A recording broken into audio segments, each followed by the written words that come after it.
مولاي صل وسلم دائما أبدا على حبيبك خير الخلق كلهم مولاي صل وسلم دائما أبدا على حبيبك خير الخلق كلهم محمد سيد الكونين والثقلين.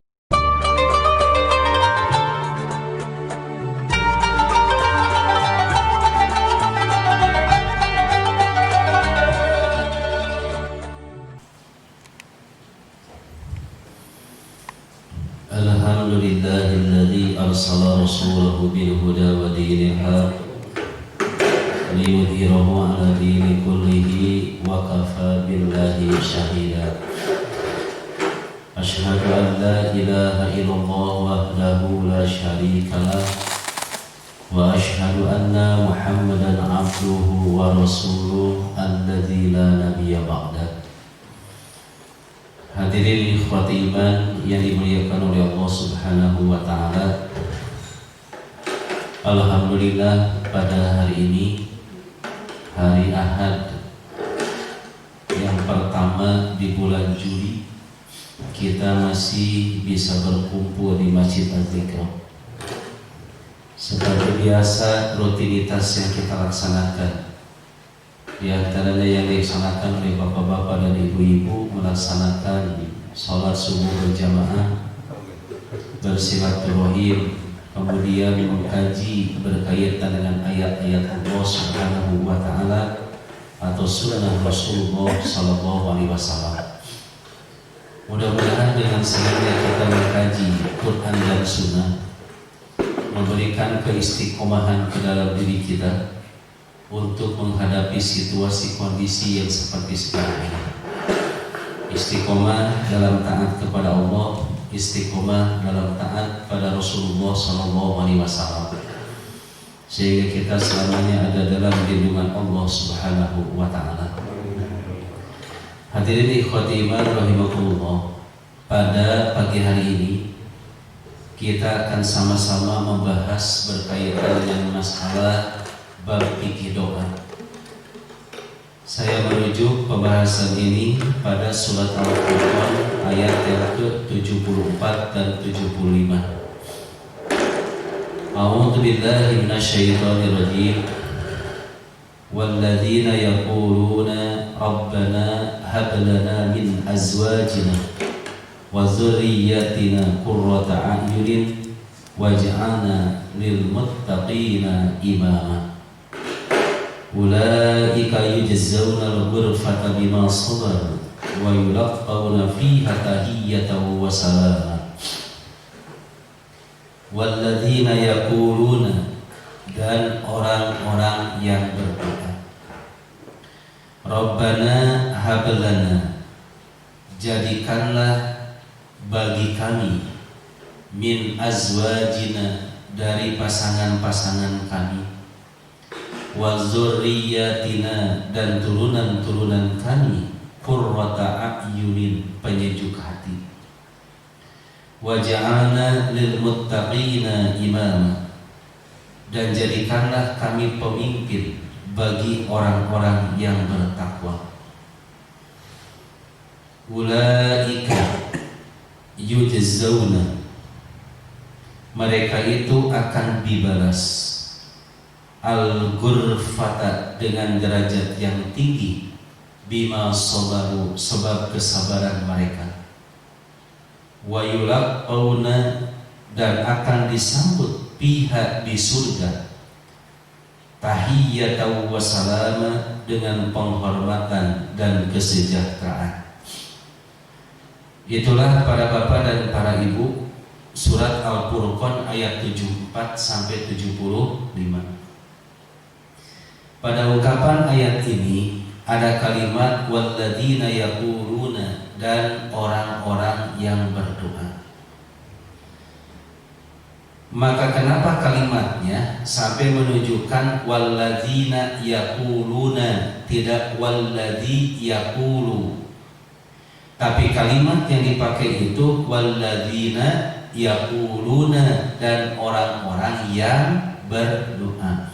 Menunjukkan ini yang berdoa itu banyak.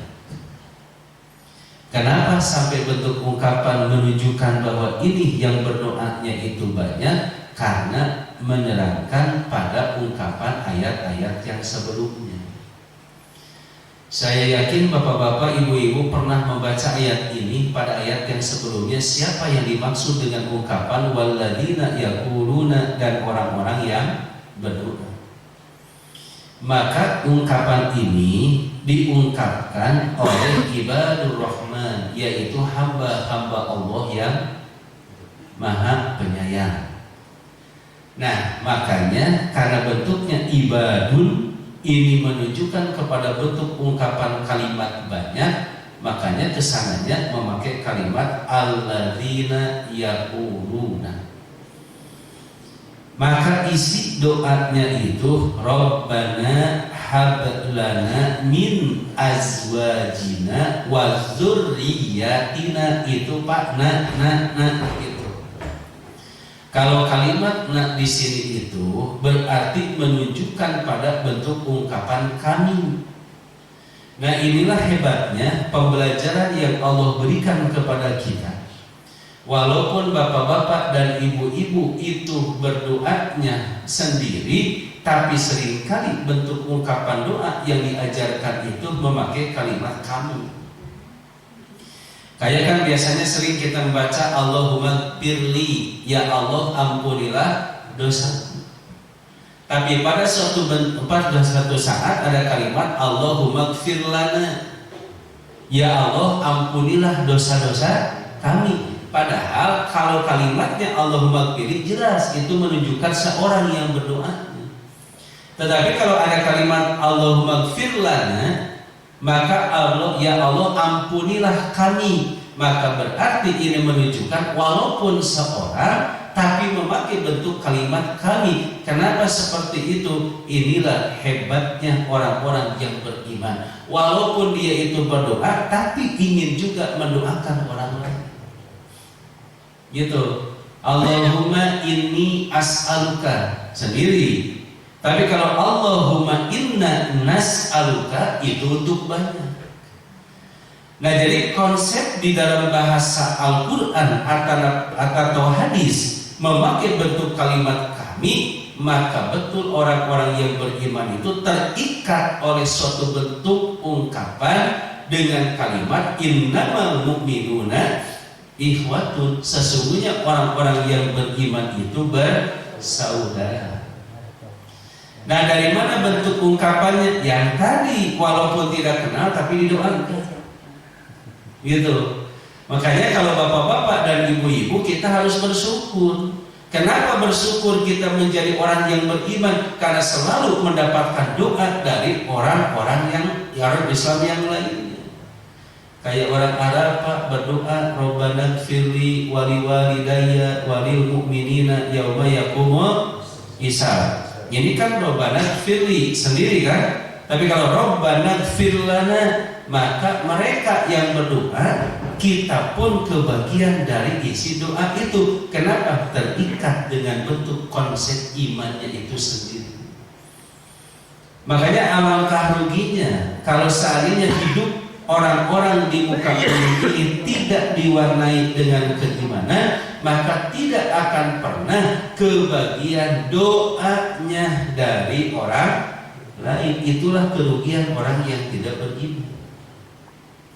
Maka seperti apa kerugian orang yang beriman itu atau orang-orang yang tidak beriman? Di antaranya adalah orang yang imannya Pak baru tingkatan di qalbihi. Imannya itu baru tingkatan dengan hatinya, walisanihi, dan dengan lisannya, goyiru jawarihi, tanpa dilakukan oleh anggota badannya. Itulah diantaranya orang yang beriman tapi rugi. Gitu. Jadi hatinya meyakini, lisannya pun mengucapkan, tapi dalam kehidupan sehari-hari dia tidak melaksanakan aturan-aturan bagi orang yang beriman. Salah satunya apa? Dengan cara melaksanakan sholat. Makanya orang-orang yang tidak suka melaksanakan sholat tidak akan kebagian doa dari orang-orang yang soleh. Itulah kerugiannya. Kalau orang kafir mana terus jelas banyak. Itulah segera diungkapkan eta. Gitu. Ini mah mengaku iman tapi dia termasuk kategori orang yang rugi gitu. Kenapa? Karena tidak menghiasi dirinya itu dengan amal soleh. Ada yang berdoa apa? Allahumma inna nas'aluka salamatan fid din wa afiatan fil jasad. Gitu kan ya? Wa ziyadatan fil ilmi dan seterusnya. Apa kalimat awalnya? Inna nas'aluka.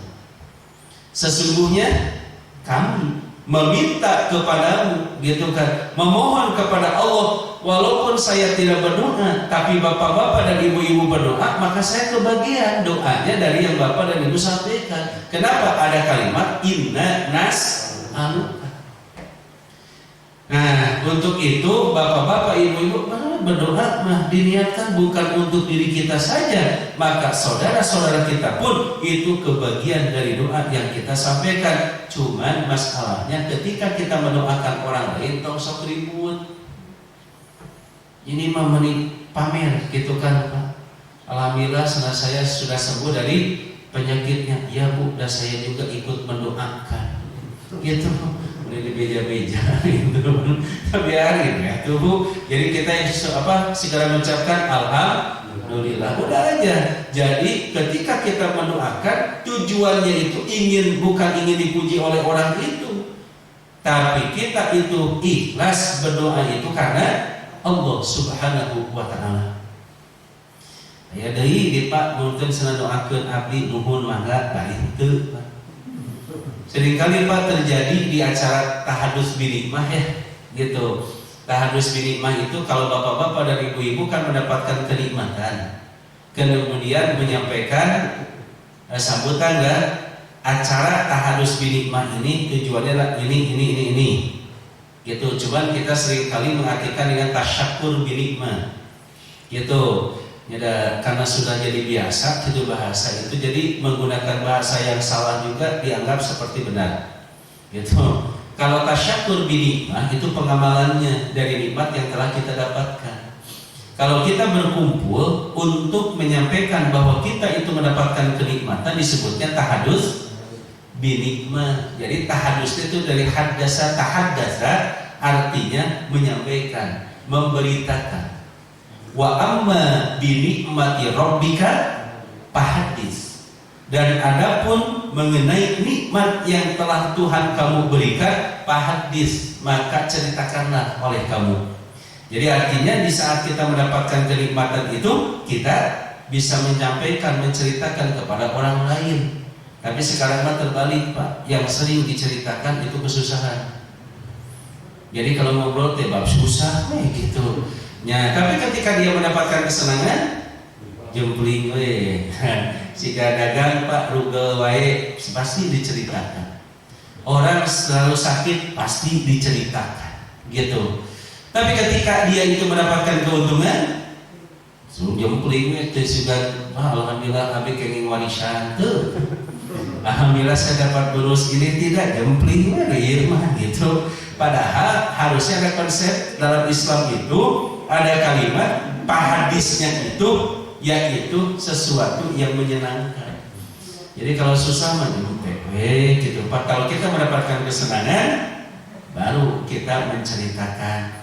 Alhamdulillah anak saya sudah lulus dari ujian. Alhamdulillah suami saya telah naik jabatannya. Kita tahadus binikmah. Cuman adat di kita itu tahadus binikmah suka mengadakan acara kan ya. Jadi UUD Pak ujung-ujungnya madahar gitu. Tahadus binikmah namanya. Ngumpul gitu, udah itu kita menyampaikan kenikmatannya. Cuman biasanya suka ada tausiah dalam bahasa masyarakat berkumpul. Kenapa di dalamnya tidak ada kajian ilmu? Jadi supaya berkumpulnya lebih bermanfaat. Dengarkan Pak sambutan dari Sohibul Bait. Pasti memohonnya itu mudah-mudahan suami saya begini.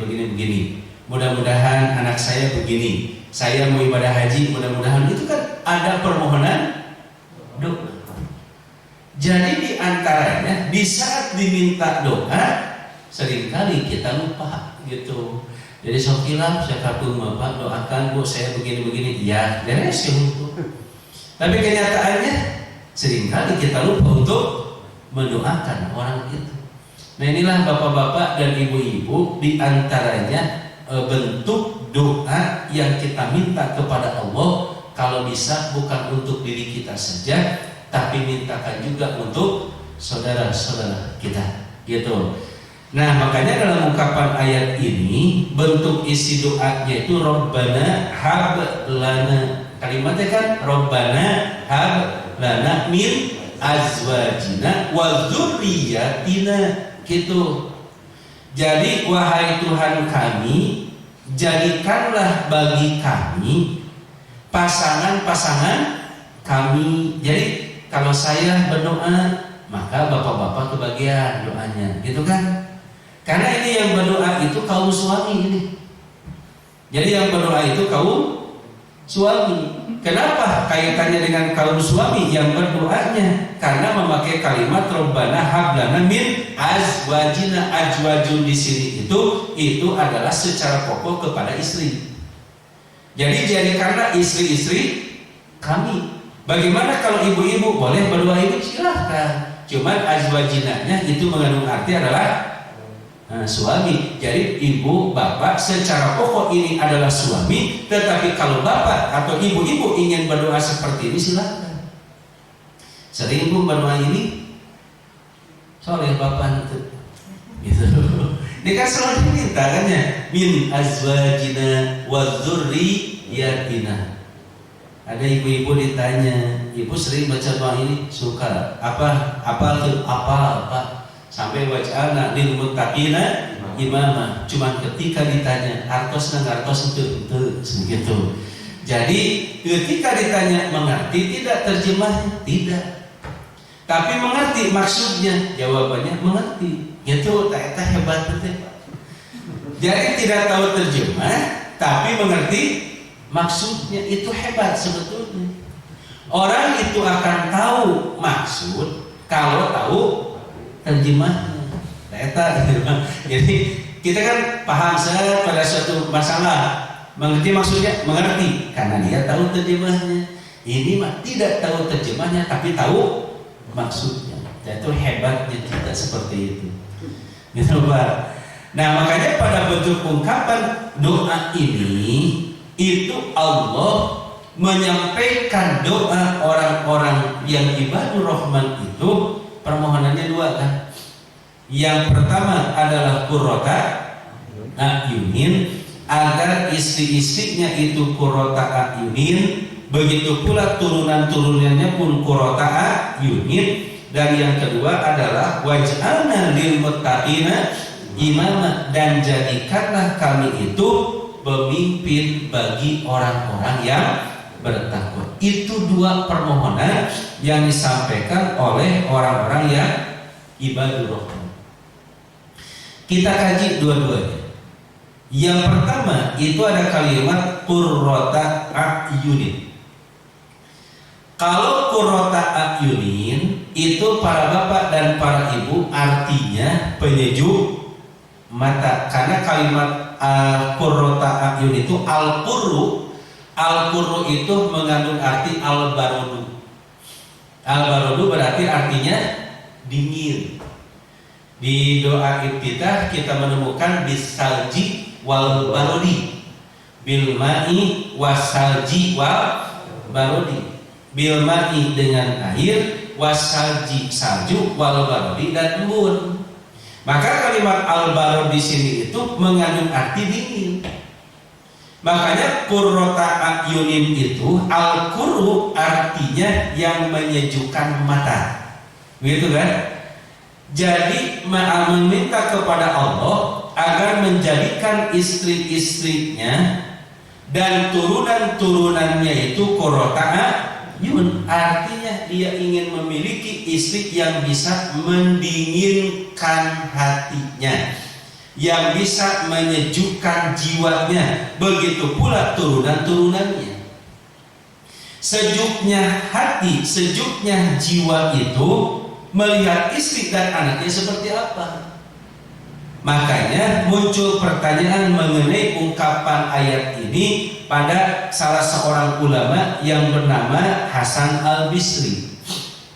Hasan Al-Bisri, beliau ditanya mengenai hablana min azwajina wa dzurriyyatina qurrata ayunin. Pertanyaannya, ahadihi qurrata ayunin fid dunya ambil akhirah?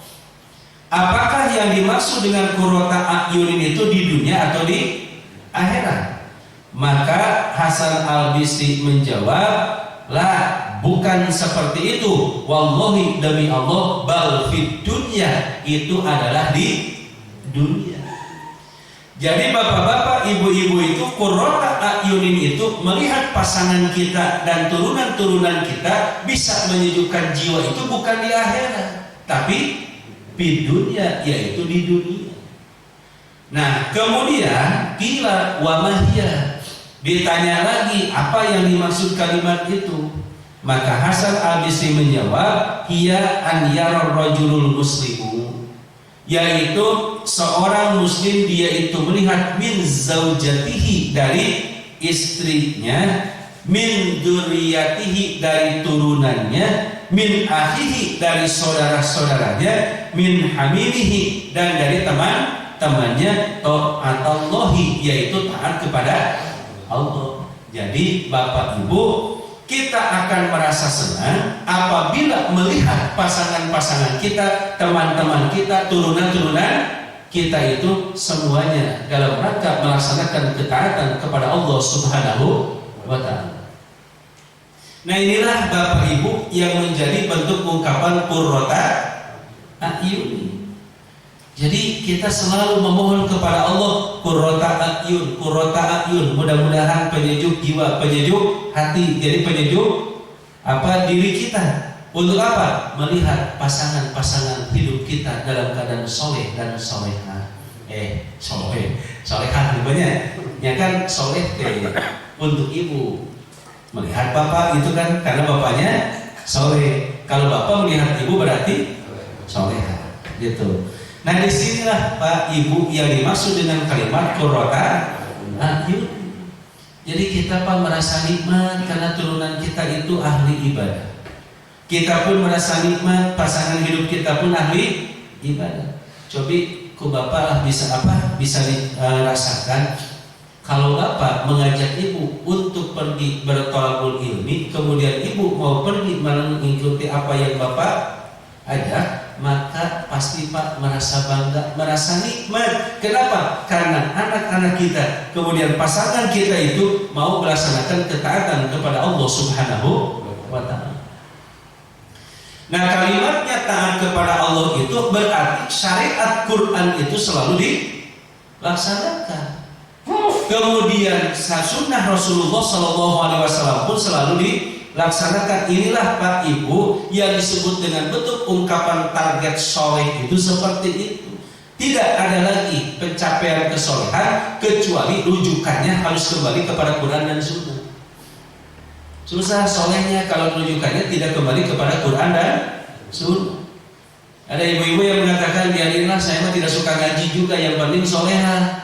Itu susah kalimatnya, gitu ya. Jadi nggak apa-apa tidak suka ngaji juga, yang penting soleha. Yang suka ngaji saja susah solehahnya, apalagi yang tidak suka ngaji. Karena rujukan untuk jadi soleh itu atau soleha tetap harus kembali kepada Al-Quran dan Sunnah Rasulullah SAW. Makanya konsep Quran Sunnah ini Pak harus menjadi pegangan bagi kita dalam situasi kondisi yang bagaimanapun. Maka kita jangan pernah melepaskan dari ungkapan Quran dan Sunnah itu sendiri. Ya kan, dalam ibadah Bapak ujian teh ayawanya. Kayak kita kalau mau tahajud mereka gitu ya. Senin Kemis malas gitu Pak. Ke masjid ya gitu dikitukan Pak. Kadang-kadang muncul perasaan di dalam diri kita itu untuk melaksanakan aktivitas ibadah. Apalagi kalau sedang sepuh, seringkali punya pemikiran, dah sedang sepuh ini biarinlah dikurangi ngaji juga. Justru sedang tua, ya Pak, sudah tua, sedang tua itu harus produktif. Bagaimana yang disebut dengan ungkapan sudah tua dalam produktif bukan urusan keduniaan, dan sudah tua mah udah tidak lagi mikirkan keduniaan. Kenapa? Kalau sudah usia tua, maka Pak sudah dikurangi nikmatnya, gitu ya. Kemudian tidur pun sudah dikurangi nikmatnya. Urusan keuangan yang udah mulai dikurangi Pak. Tapi urusan masalah uangnya udah tua ge, rasa aman. Jadi walaupun sudah sepuh Bang Darwe Pak sifat rakus mah aja gitu. Ini sulit untuk dihilangkan. Tetapi produktif dalam masalah apa? Sudah sepuh itu harus bisa produktif dalam urusan amal soleh. Sudah waktunya sepuh-sepuh itu kembali lagi untuk menjadi orang-orang yang soleh. Kalau belum bisa baca Quran, sempatkan cepat belajar. Gitu sebelum nanti dipanggil oleh Allah Subhanahu wa Ta'ala. Kalau saatnya kita tidak bisa membaca Al-Quran. Yang paling sedih Pak, udah sepuh tidak bisa baca Quran tapi tidak mau belajar. Kenapa Pak tidak mau belajar Quran? Gengsi atau sana? Mana aki-aki diajar gitu? Gak ada gengsi Pak, silakan aja. Bagaimana katanya saya belajar Quran belum bisa sudah meninggal dunia, Allah akan menghargai dari usaha. Ya, jadi alangkah disayangkannya kalau dia tidak bisa membaca Quran dengan usia sudah uzur, gitu kan namanya bahasa kita nama. Jadi kalau bahasa Sunda mah usiana tos maghrib gitu kan, udah senja lah misalnya, udah masuk tapi belum bisa membaca Al-Quran. Nah ini Pak yang disayangkan. Makanya tidak ada apa istilahnya kata terlambat untuk belajar. Nah jadi dalam rangka menjalankan ketaatan itu, ini bukan perkara yang mudah, perlu perjuangan yang begitu hebat. Salah satunya Pak Ibu, terjadinya yang disebut dengan COVID-19, ketaatan kita betul-betul diuji. Diujinya seperti apa? Yang saya lihat itu sekarang muncul Pak suatu bentuk fatwa bahwa ketika kita datang ke masjid itu diantaranya kan harus memperhatikan 3 protokol kesehatan. Itu ya. 1, mencuci tangan. Yang kedua memakai masker. Yang ketiga jaga jarak. Terjadinya new normal sekarang, imbasnya itu kenapa saya lihat dalam urusan ibadah saja. Kenapa? Apa yang masuk dengan dalam urusan masalah ibadah? Coba Pak, dengan adanya new normal, Bapak-bapak melihat di pasar bagaimana, di jalan-jalan bagaimana. Angkutan umum sekarang sudah jalan lagi. Di angkot Bapak Ibu duduknya seperti apa?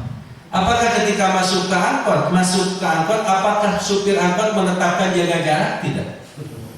Enggak kan? Anggap ya Pak pinuh di angkot. Apakah di pasar ada ungkapan jaga jarak? Tidak.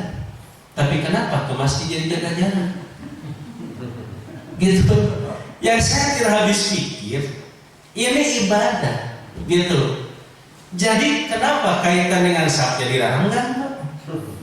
Padahal Rasulullah SAW sampai menyatakan suhu pakum fa'inna taswata suhu min tamamis sholat. Sesungguhnya kata Nabi, luruskan saf-saf kalian, rapatkan saf-saf kalian, karena kesempurnaan sholat itu ada dalam meluruskan dan merapatkan saf.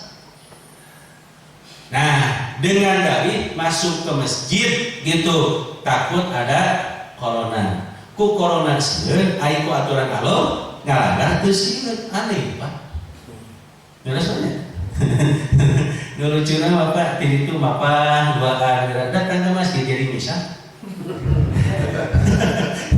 Kan jalan ke masjid teh bapak-bapak bertiga gitu, tidak jaga jarak. Tapi kenapa ketika datang ke masjid jadi jaga jarak? Inilah Pak seandainya yang tidak bisa kita pahami, gitu. Makanya ternyata untuk melaksanakan taat kepada Allah itu Pak tidak ada bentuk ungkapan berkaitan dengan tahbib ataupun apa yang disebut dengan istilahnya sesuatu yang memberatkan. Urusan sholat mah taat kepada Allah, datang ke masjid mau tidak merapatkan saf. Asal tidak mau ke masjid, gitu Pak gitu kan ya. Makanya sekarang sudah mulai new normal Pak, kita kembalikan lagi lah kepada ketentuan syariat. Kita kembalikan lagi kepada sunnah Rasulullah SAW, karena Nabi Bapak sampai beliau itu tidak berani untuk takbiratul ihram sebelum makmum itu merapatkan saf dan meluruskan safnya. Itu ya. Itu mudah-mudahan di anti guru ada perubahan. Alhamdulillah Pak, di masjid-masjid lain sekarang sudah normal gitu. Jadi kita tidak istilahnya bukan menggambarkan menyepelekan pada COVID-19 ini bukan, tapi jangan sampai terjadi oleh COVID-19 kita merasa takut gitu ariku Allah gitu. Nah inilah bapak-bapak, ibu-ibu, karena dilihat dari dalil-dalil yang kita lihat masalah bab saf, ternyata bab saf itu tidak ada bentuk ungkapan keringanan dari Rasul, gitu kan? Karena ada istilah dalam ibadah itu tahbib, ada istilah yang disebut dengan masyaqqah. Tahbib itu artinya keringanan, masyaqqah itu artinya kesulitan. Ketika kita ingin menetapkan yang disebut dengan tahbib gitu, kemudian disebut dengan masyaqqah, itu harus Nabi yang menjelaskannya gitu. Jadi harus Rasulullah yang menjelaskannya. Seperti apa? Contoh Pak, kalau kita tidak sanggup sholat sambil duduk, sambil berdiri, maka kata Nabi sholatlah sambil duduk ya? Siapa yang menyuruh sambil duduk? Rasulullah. Kalau tidak sanggup sambil duduk, maka sambil berbaring. Siapa yang menyuruh ini? Itu adalah Rasul. Jadi yang menetapkan satu bentuk keringanan itu adalah Rasulullah SAW. Gitu. Contoh yang lain Pak, saya pernah menyampaikan kan di sini, sholat sunat itu boleh di atas kendaraan, gitu. Tapi sholat wajib tidak boleh di atas kendaraan. Nah, sholat wajib itu harus turun dari kendaraan, itu secara pokok.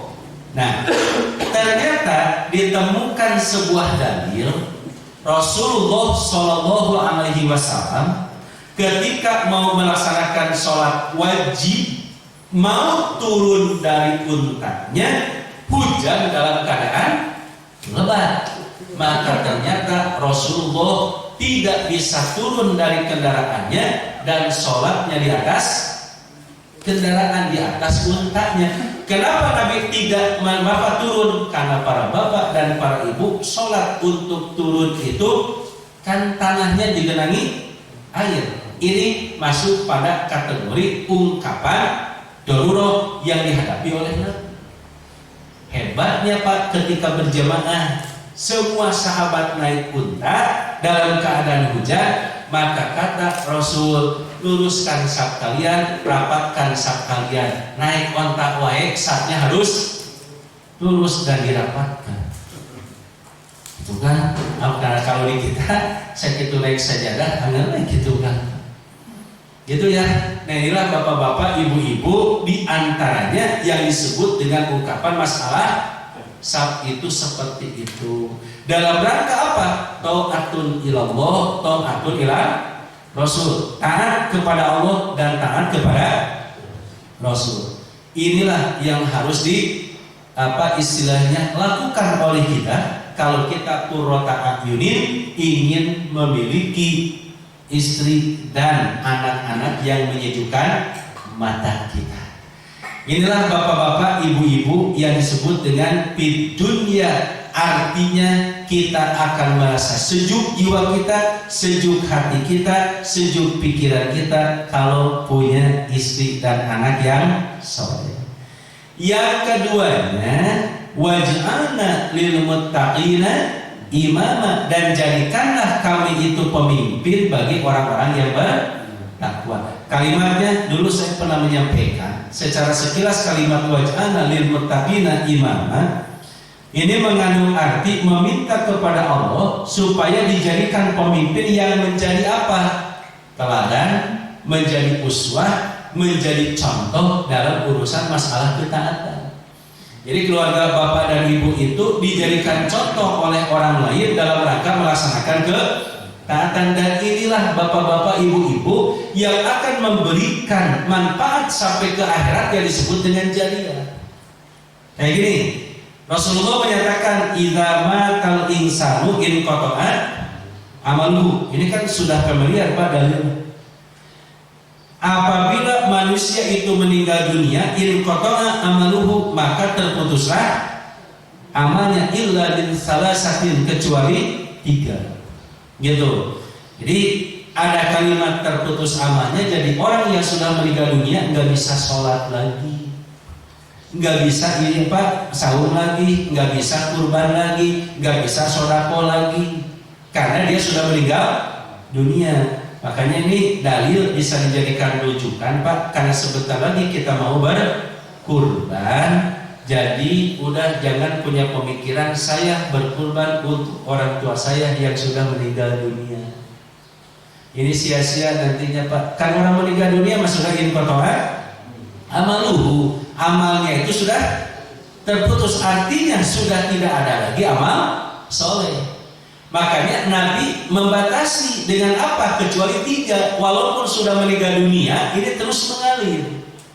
Pertama adalah illa min shadaqatin jariyatin, kecuali sedekah jariyah, au ilmin yuntafa'u bihi, atau ilmu yang dimanfaatkan, au waladin sholihin yadulahu, atau anak soleh.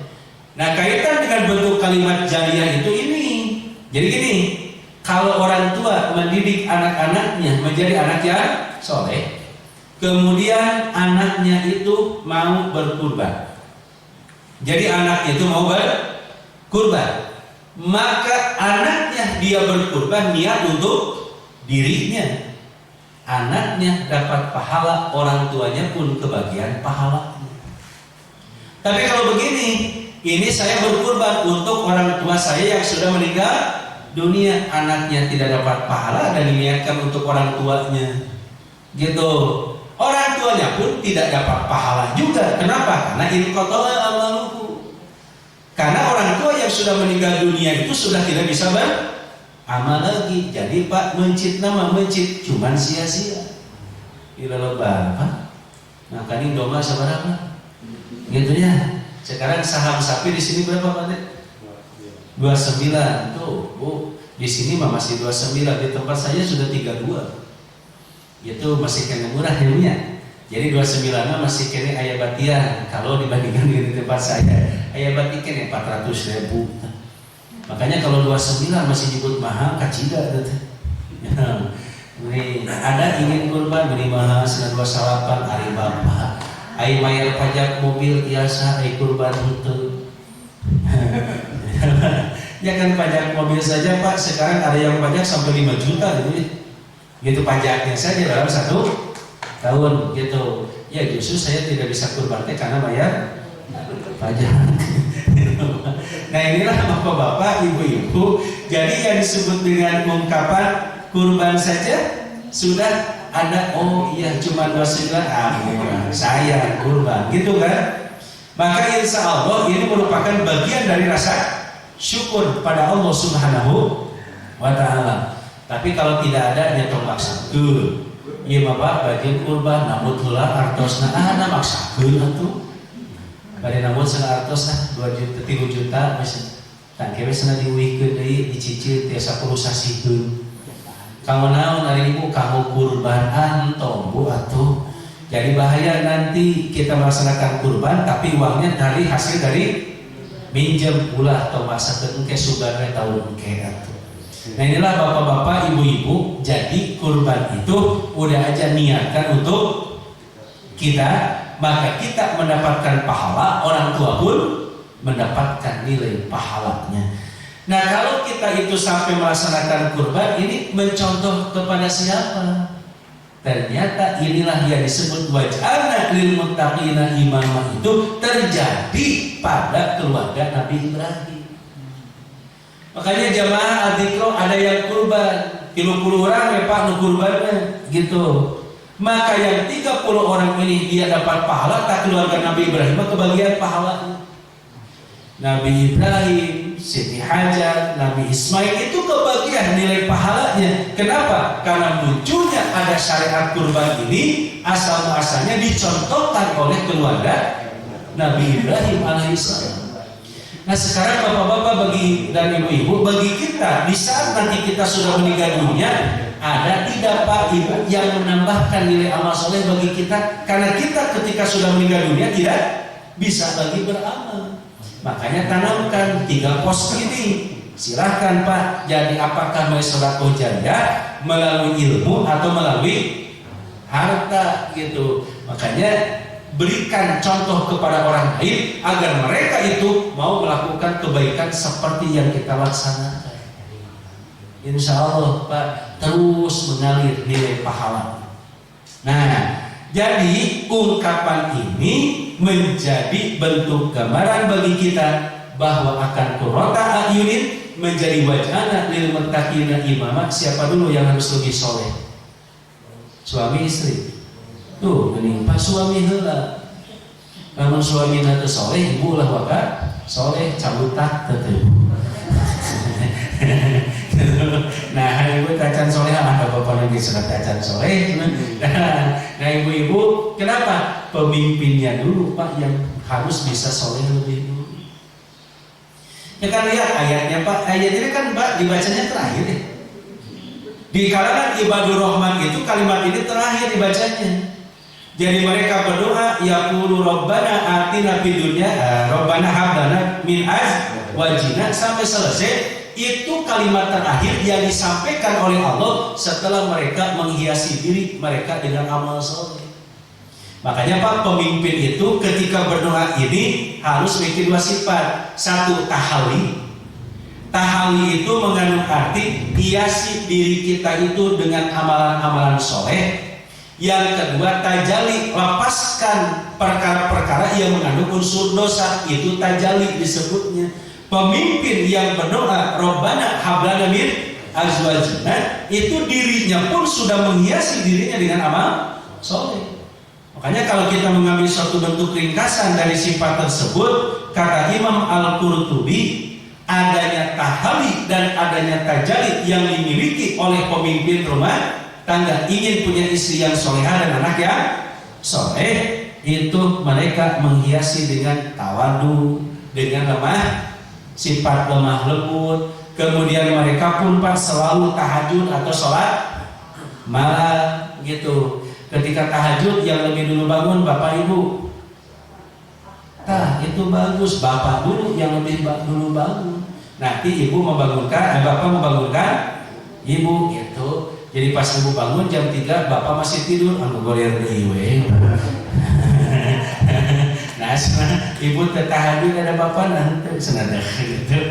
Nah inilah bapak ibu. Jadi ada tahajud takut oleh Allah, artinya tidak bakhil, tidak syirik, dan selalu ingin menerima nasihat dari siapapun juga. Itu Pak harus tertanam dalam diri seorang pemimpin. Baru setelah kita menghiasi diri dengan berbagai macam amal soleh, maka bentuk ungkapan permohonan kepada Allah, Rabbana hablana min azwajina. Jadi ketika bapak berdoa ini, evaluasi dulu diri bapak, layak tidak berdoa ini kepada Allah gitu. Jadi kita mengevaluasi diri kita gitu. Jadi tong timpang gitu kan Pak, jangan sampai terjadi seperti Fir'aun, hari istrina solehah, hari Fir'auna gitu. Ini timpang gitu. Atau sebaliknya seperti Nabi Lut, suaminya soleh, istrinya tidak soleha gitu. Makanya kita mah harus seperti keluarga Nabi Muhammad lah, tentunya ternyata seperti Rasulullah Shallallahu Alaihi Wasallam. Rasulullah soleh, istrinya pun yang 11 soleh. Tuh 11 soleha gitu. Mana ya hiji itu soleha. Nah inilah bapak-bapak, ibu-ibu, gambaran yang menjadi contoh bagi kita.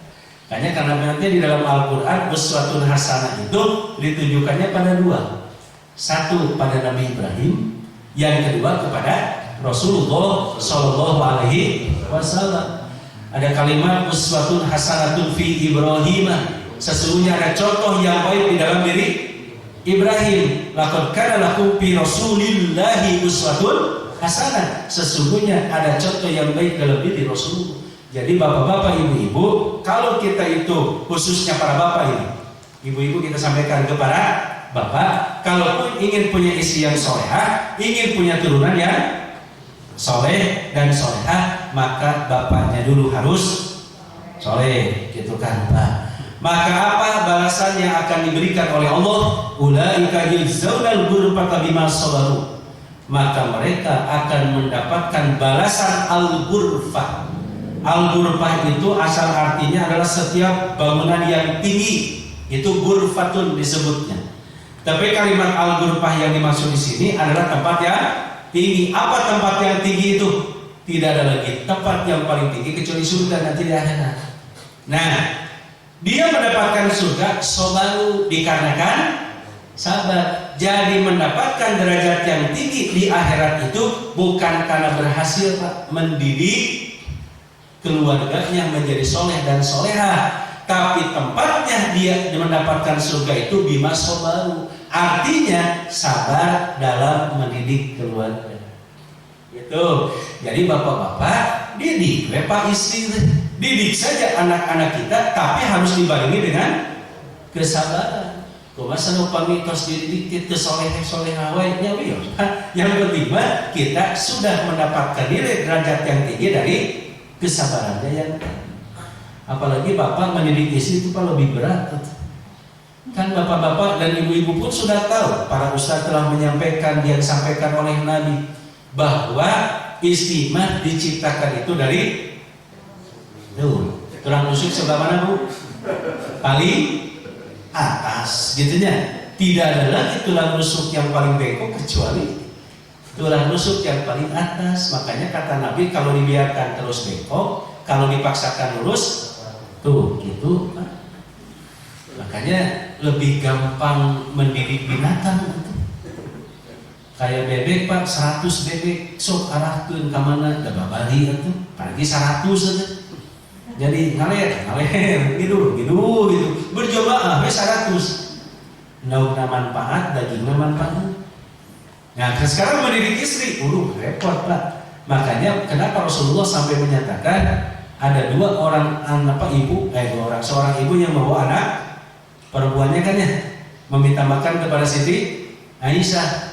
Kemudian diberi resepnya Aisyah, si ibu ini memberikan pada anak-anaknya lalu pergi. Terangkan kepada Nabi, kata Nabi, kalau ibu itu bisa mendidik anaknya yang perempuan itu, maka dijamin dia akan masuk ke dalam surga. Kenapa? Mendidik perempuan Pak lebih repot dibandingkan dengan anak laki-laki. Nah gitu. Jadi kalau memang dididik bupati istri kesolehah wae atau suka enjing, mudah-mudahan besok soleha. Didik lagi belum juga, mudah-mudahan besok ya menikah selesainya kesoleha sudah mengkena digentos begitu. Yo final kadina Pak, atau jangan soleh seperti itu. Jadi terus belum soleha terus diajar, terus dibina, terus diberikan pengertian. Ternyata tidak soleha saja sampai kita meninggal dunia, maka tetap Pak surga bagian kita karena kesabaran kita. Itu. Maka kalau ingin cepat ganti tangannya tidak sabar teteh. Jadi tangannya tidak sabar. Nah inilah Bapak Ibu yang dimaksud dengan isi dari doa yang tadi. Berarti intinya kita memohon kepada Allah agar diberikan pasangan dan turunan yang qurrata a'yunin alias soleh atau soleha.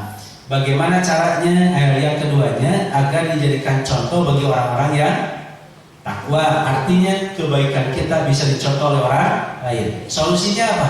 Maka Bapak sebagai pemimpin rumah tangga harus memiliki kesolehan juga. Hiasi dengan amalan-amalan yang soleh, hindari amalan-amalan yang salah. Kemudian Bapak berdoa. Setelah itu usahakan ada didikan yang harus kita sampaikan, maka hasilnya serahkan kepada Allah Subhanahu wa Ta'ala. Inilah bapak-bapak dan ibu-ibu fikih tentang bab doa. Mudah-mudahan doa ini yang selalu kita baca dan minta kepada Allah bukan sekedar bentuk ucapan saja, tapi mudah-mudahan dibagi dengan ikhtiar sekuat tenaga kita, karena kita butuh doa dari keluarga kita di saat kita nanti meninggal dunia. Itu aja Bapak Ibu yang bisa disampaikan. Ada pertanyaan? Pak, pertanyaan saya, siapa aja sih Pak yang wajib berkurban? Oh gitu. Satu ya Pak. Mohon. Dan itu yang nomor 2 Pak, jika seorang suami dan istri itu bercerai Pak, itu tanggung jawab seorang suami sampai kapan sih Pak? Oh gitu. Dan bolehkah suami mengunjungi istri dan anak-anaknya nginep di rumahnya? Mantan. Iya Pak. Mantan istri. Mantan suami. Ya. Dua aja Pak. Iya Pak.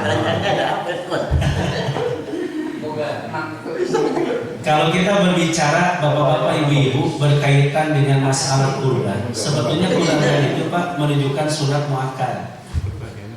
Jadi bukan menunjukkan kepada wajib, tapi sunat muakkad. Nah, kenapa Rasulullah sampai menyatakan bahwa barang siapa yang diberikan kemampuan, kemudian dia itu tidak berkurban, maka tidak layak dia itu dekat ke tempat ibadahku. Kalimat kan tidak layak, menunjukkan bahwa satu sisi betul ini menunjukkan kepada sunat muakkad, tetapi ketika seseorang itu diberikan kemampuan untuk berkurban, maka Nabi menyatakan tidak layak dia itu mendekati tempat ibadahku. Nah, yang disoroti oleh Nabi itu dari segi al-bukhlunya, yaitu bakhilnya. Dari segi bentuk ungkapan kikirnya, gitu. Nah, berlaku bagi siapa? Ya, berlaku orang yang mampu untuk berkurban. Kayak gini Pak, ada orang punya mobil 4, dia itu punya mobil 4, gajinya pun besar. Kemudian ada orang yang dia itu kerjanya serabutan. Dalam bahasa Perancisnya Pak, korek-korek cok, gitu. Peranakan Ciamis. Gitu. Jadi korek-korek cok, dia tidak memaksakan diri untuk mengumpulkan uang buat kurban, tapi yang ini nabung sampai bisa berkurban, gitu kan? Berarti secara niat dia punya kemampuan, gitu kan? Inilah yang disebut umat Rasulullah. Tapi dia diberikan kemampuan tapi tidak niat untuk berkurban, maka secara tidak kurbannya tidak ada dosa. Dosa itu dari apanya? Dari al-bukhlunya, yaitu dari kikirnya, gitu. Jadi tekurban nama Pak terdosa ngangku peditna neraka, gitu. jadi kayak gini, kalau dihitan Pak hukumnya wajib sunat, Wajib. atau jadi wajiban. Nah, hari menyebutkan orang yang hitan menyebut disunatan, diwajiban. Disunatan Pak, berarti hitan itu hukumnya sunat Pak, makanya disebutnya sunat. Iya, dari wajib menjadi wajiban itu. Dihitan itu hukumnya sunat. Tapi bagi orang yang suka melaksanakan sholat itu harus bersih dari najis. Gitu kan ya, harus bersih dari najis. Makanya orang yang tidak dihitan yakin tidak, dia itu bisa membersihkan najisnya, itu Pak. Makanya bagaimana kalau orang yang tidak dihitan dosa? Tidak ada sunat hukumnya. Cuman kalau dia tidak dihitan ada jaminan tidak, dia itu bersih dari najis. Nah itu. Nah ini makanya kurban juga sama Pak seperti itu. Makanya mana? Oh saya mampu, sok abdi bapak deh kurban gitu kan, anak saya harus bayar sekolah kan, harus mengeluarkan biaya. Nah sampai tidak bisa berkurban, gak jadi masalah. Dan niat kita mah bukan tidak mau berkurban, tapi niat kita mah justru karena ada hal yang menunjukkan ini lebih dibutuhkan, diperlukan oleh kita, gitu Pak. Ada skala prioritas nantinya. Kayak gini Pak, kemarin saya kerjain sekarang ada kurban, ada COVID-19. Ada yang bertanya, bagaimana katanya kurban atau membantu saudara saya yang terkena PHK? Udah sama PHK, kemudian sakit, harus dirawat, butuh bantuan. Saya punya uang untuk berkurban. Mana yang lebih didahulukan, berkurban atau membantu saudara saya? Itu kan, maka ini skala prioritas Pak. Berkurban sunat muakkad, membantu saudaranya dan dia itu sangat membutuhkan bantuan kita, itu hukumnya wajib.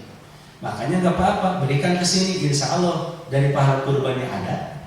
Gitu, ini pun mendapatkan pahala lagi. Gitu Pak ya. Nah, kemudian yang kedua, kalau sudah cerai dengan istrinya, itu sudah Pak, tidak ada lagi hubungan, itu disebutnya mantan istri. Gitu. Apakah suami masih punya kewajiban untuk menafkahi? Bukan suami, daya wajib menafkahi mas suami. Kalau sudah cerai mah bukan suaminya. Jadi yang kalau sudah cerai mah bukan suaminya. Yang wajib dinafkahi mah bukan mantan istrinya. Gitu, tapi yang wajib dinafkahi itu anaknya. Karena tidak ada istilah bekas anak. Ini mah bekas anak saya, anak bekas. Kalau istri baru ada bekas istri, ada bekas suami. Makanya tidak ada lagi tanggung jawab bagi mantan suami untuk menafkahinya. Kemudian si mantan suami ini nginep di rumah anaknya yang ada ibunya. Sekali lagi. Jadi si mantan suaminya ini, gitu ya, nginep di anaknya yang di sana ada ibunya, ada mantan istrinya. Boleh tidak? Boleh, asal jangan terjadi fitnah dan jangan melakukan sesuatu yang tidak diinginkan. Makanya daripada nanti kita itu jatuh pada perkara yang dilarang, mending kene entong gitu kan. Bapak teh yang nginep di bumi neng gitu kan, ayah si mamah teh, ayah pada dia angket dewe gitu Pak. Entong gimana numpung ayah gitu. Neraka Bapak. Nah itu Pak ya. Jadi tidak ada kewajiban mantan suami menafkahi mantan istri, tapi menafkahi anaknya mah tetap. Gitu ya. Tetap wajib menafkahi anaknya. Kecuali ketika istrinya itu diceraikan, dia menafkahi itu kan tujuannya untuk menafkahi anaknya juga. Gitu Pak. Cek apa aja, tos siang gitu. Itu aja Bapak Ibu yang bisa saya sampaikan. Insya Allah bulan depan kita bisa dipertemukan kembali dalam keadaan sehat walafiat. Cuman yang dilihat Pak, bulan depan itu setelah Idul Adha kalau nggak salah. Karena Idul Adha itu hari Jumat tanggal 31 ya. Nah berarti tanggal 1, tanggal 2, tanggal 2-nya itu masih hari tasyrik gitu. Ya ke Bapak Ibu gitunya. Itu aja Bapak Ibu yang bisa saya sampaikan. Mohon maaf apabila ada kata-kata yang kurang berkenan. Rabbana atina fid dunya hasanah wa fil akhirati hasanah wa qina adzabannar. Wassalamualaikum warahmatullahi wabarakatuh.